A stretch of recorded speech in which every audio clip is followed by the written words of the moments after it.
Ready? Start.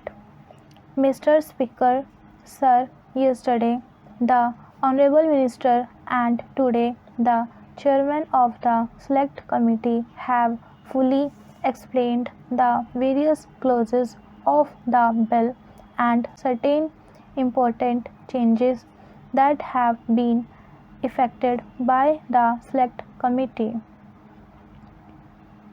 I propose to confine myself to two or three important features of the bill which require re-examination and close attention by the government.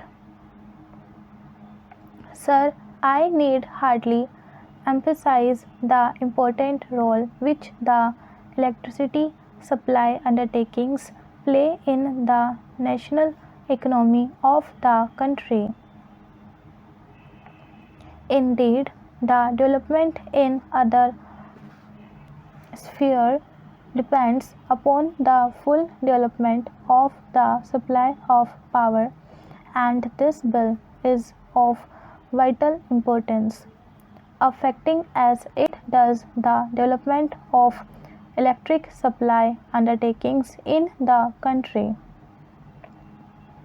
I am focusing attention on the role that the private electricity undertakings are playing in the supply of electric power with a view to drawing the attention of government to the difficulties that are bound to be faced by these electricity undertakings in one or two directions.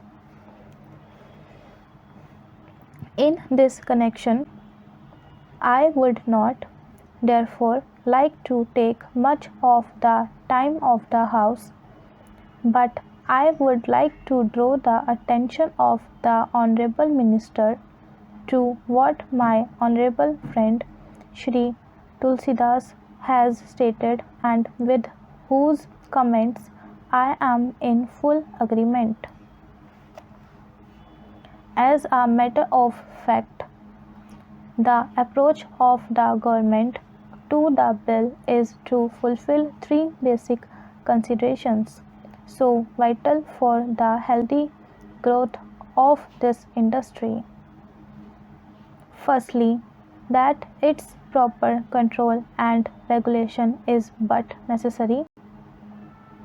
I fully agree that this is subject to certain differences on basic aspects, but the important consideration governing this bill is to attempt at providing suitable incentives to the industry, which alone can enable it to increase its capacity to the desired extent.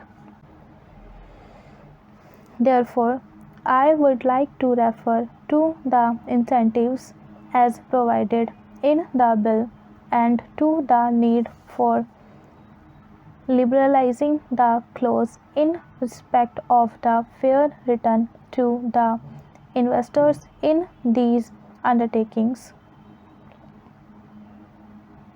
I would like to draw the attention of the Honorable Minister to the fact that since the passing of the original Act in 1948, only 8 states throughout the country have constituted the statutory electricity boards.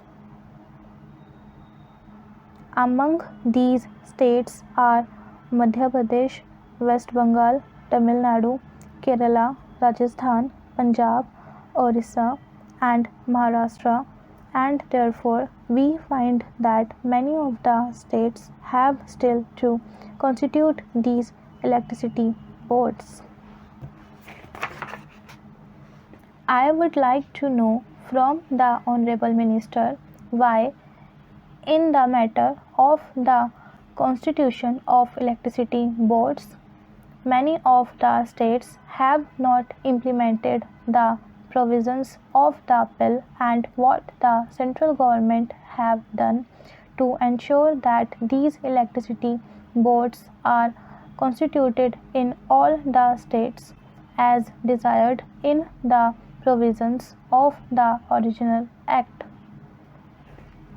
Perhaps it may have been the problem of taxation which some of the states may have in view while not proceeding with the constitution of the electricity boards, but whatever might be the reason, and even as far as this question of taxation is concerned, the central government may have to lay down some sort of subvention or such other assistance as is found necessary. I think that this matter of the constitution of the electricity boards throughout all the states is of vital importance and should be looked into by the central government to ensure that necessary steps are taken in the remaining states for the constitution of these boards. I would now like to say something about the deferred taxation reserve, about which the Honorable Minister yesterday said that the amendment regarding this has been brought forward at the instance of the Federation of Electricity Undertakings.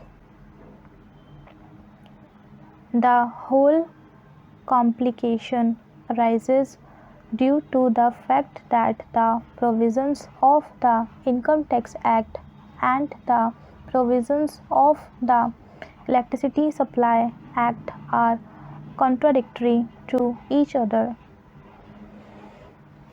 While the Income Tax Act, with an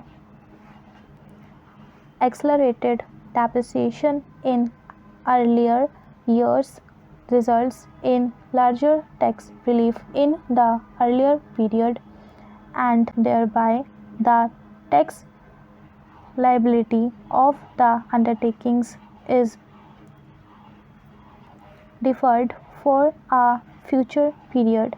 The Electricity Supply Act restricts the provision of depreciation to a much lesser degree, and to that extent, the profits of the electricity undertakings in regard to the income tax development and depreciation rates are restricted.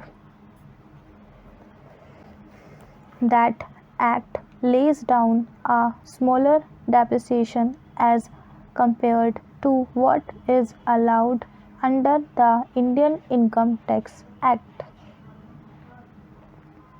What has now been done has been put with certain restrictions that it does not really solve the demand that was put forward by the Federation. As a matter of fact, if the electricity undertakings should have been allowed to set aside that reserve for taxation liability for future years out of the profits which they earn year by year, out of the rate increase which they have put into force from time to time, that would have met the needs of the situation. But the clause as it